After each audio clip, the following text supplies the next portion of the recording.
Hi there, and welcome to today's presentation, Introduction to Medicare Advantage HCC Risk Adjustment. My name is Kathy Ormsby, and I am the VP of Risk Analytics and Compliance at qrcAnalytics. I'm a certified professional coder and a certified professional compliance officer.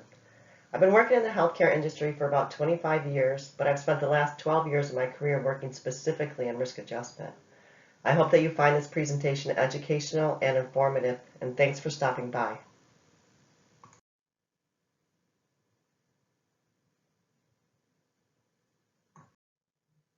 I designed today's presentation to help healthcare professionals obtain a high-level understanding of how risk adjustment works with the Medicare Advantage program.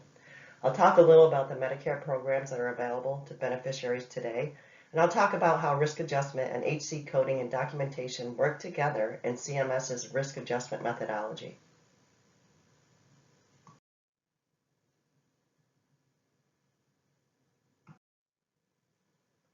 There are 4 parts or options offered by Medicare to Medicare beneficiaries. Medicare Part A, which covers inpatient services. Medicare Part B, which covers outpatient services. Medicare Part C, which is also known as Medicare Advantage, and it covers Part A and Part B services. And then lastly, Part D, which is the prescription drug coverage. Today we'll talk about Medicare Part C. Medicare Part C, or Medicare Advantage, replaces Medicare Part A and B, which is also known as traditional Medicare. Any benefit that is offered in Part A or Part B must also be offered to Medicare Advantage patients. So patients are guaranteed to get the same or better coverage by choosing Part C. CMS uses the CMS HCC model to calculate risk scores for each member, and we'll talk more about HCCs on the following slide. Risk scores are assigned a weighting. Simply put, what this means is it translates to payments to Medicare Advantage health plans. Higher risk scores mean higher payments. The payment model was designed and is based on the patient's future need for healthcare cost. Plans are paid monthly by member, and this is known as capitated payments.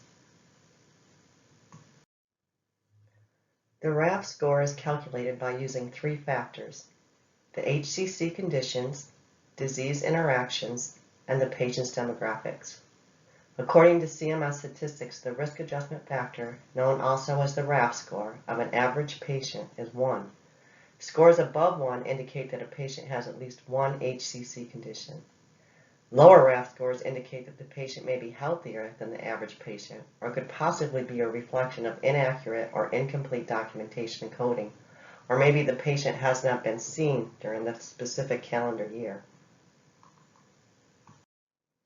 Now we're going to talk about how the risk adjustment methodology works with the CMS HCC model. It's somewhat complicated, so pay attention and try to stay with me. There are currently over 9,500 ICD-10 codes. Not all ICD-10 codes are used in this methodology. So currently, out of the 9,500 ICD-10 codes, only 8,830 map to an HCC in version 22 for the CMS HCC model. Those 8,830 ICD-10 codes are then further categorized into 25 condition categories, and then further broken down into 83 individual HCCs. If that didn't make sense to you, stick with me because I think it'll come together on the next slide. Okay, I think this is where it's going to make the most sense to you. So to break it down and make it easy to understand, within each HCC are several diagnosis codes. In this example, which is a good one, diabetes is always good to use, we see HCC 19, which is diabetes without complications.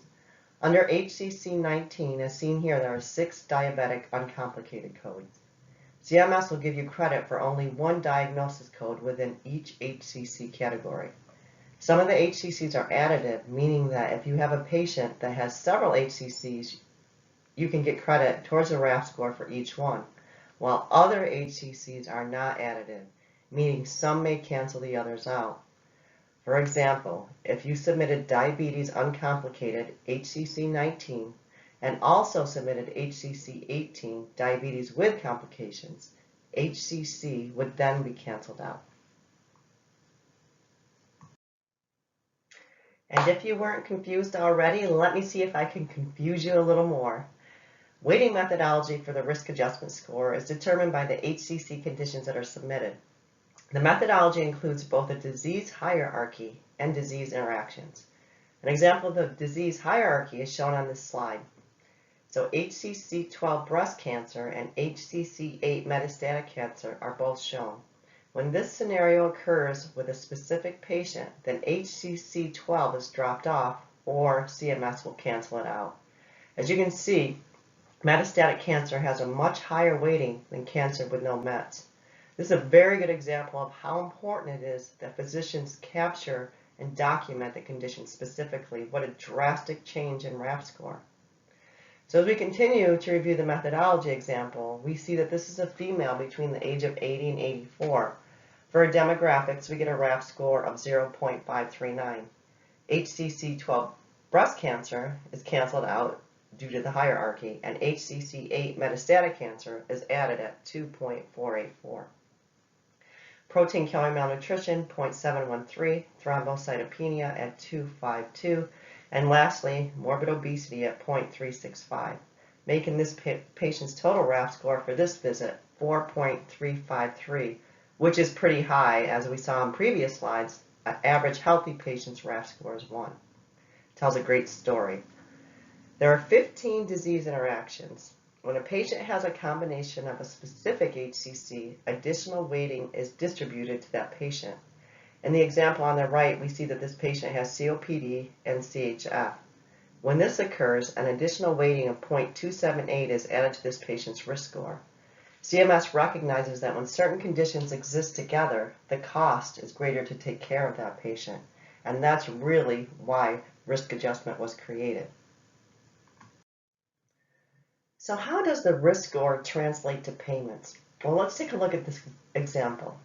So we have this patient that is seen today with 5 different HCCs. We're going to assume that the physician documented and addressed these conditions.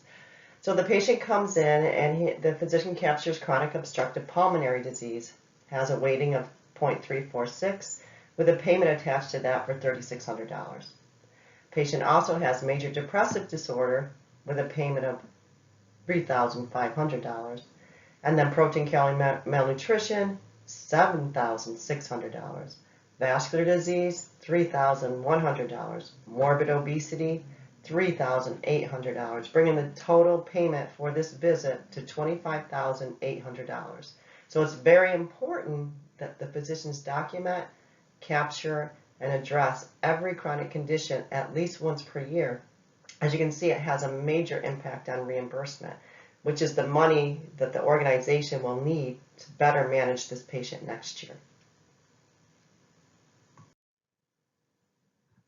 Prior to risk adjustment, coding focused on the level of service code or procedure and the medical necessity for that service.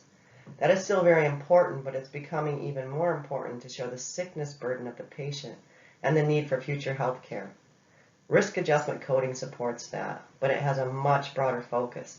HCC risk adjustment coding requires that all HCC conditions are documented and addressed at least yearly. If the true picture of the patient's health has not been captured, including any chronic or acute condition, then the organization loses out on payments that it could have received to take care of that patient next year.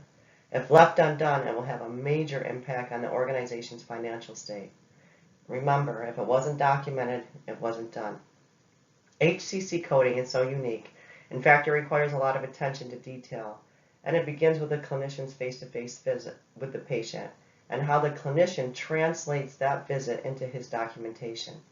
Keep in mind that all conditions affecting the health of the patient should be documented and addressed in the encounter at least once per calendar year and submitted to CMS. And remember, CMS performs those RADV audits on plans to ensure that the data or diagnosis codes that map to an HCC are in fact documented and addressed in the patient's encounter. So it's very important in order to pass a RADV audit that your physicians, and if you are a physician, that you are documenting and addressing these conditions appropriately. So this is my closing slide, and these are some facts that I hope that you take away with you today, and hopefully you can apply them in your day-to-day work or keep them in the back of your mind while you're doing your risk adjustment responsibilities. So the average risk adjustment score, as we talked about, is 1. That equates to about $9,000. And that's what CMS says at least every patient is a 1. So if your patients across the board are 1, I'm sure that's a red flag, and you're probably aware of that you probably should start looking for missed opportunities. CMS reimburses 1% higher for every 0.01 risk score increase, which is approximately an additional $900. Just an FYI, I thought you'd like to know that. Remember that diagnosis coding drives the risk score, so it's really extremely important that the coding matches the documentation, because the risk scores also drive the payment. So as the diagnosis captures go up, HCCs go up, risk scores go up, the payment goes up. But it's the proper documentation that's going to help you retain your reimbursement and your reputation should you get called into a RADV audit, which we all will be at one point or another. So that concludes my presentation for today. I hope that you gleaned some light out of that, and I'm going to talk a little bit about my company on the next slide, and if you have any questions or you're interested in additional information, I hope that you reach out to me. Thank you so much for your time. Have a wonderful day.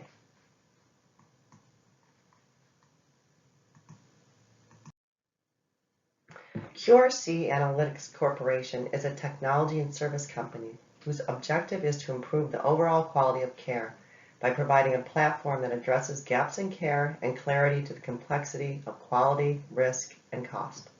The QRC engine provides a suite of algorithms on its proprietary platform, supplying provider organizations with actionable data and insights into the strategic value of their clinical data. We have built our business on assisting provider organizations, including Medicare Advantage plans, ACO, and managed care commercial plans, by helping and optimizing incentives and capitation payments, minimizing penalties while supporting quality patient care. Our platform includes an HCC auditing tool, various dashboards, and robust reporting options, along with consulting services addressing the very complex compliance issues and ensure correctness in the clinical record. If you are interested in learning more about QRC, please feel free to reach out to me directly by phone, as shown here, or email. You can also visit us on the web at qrc.analytics. Thank you so much.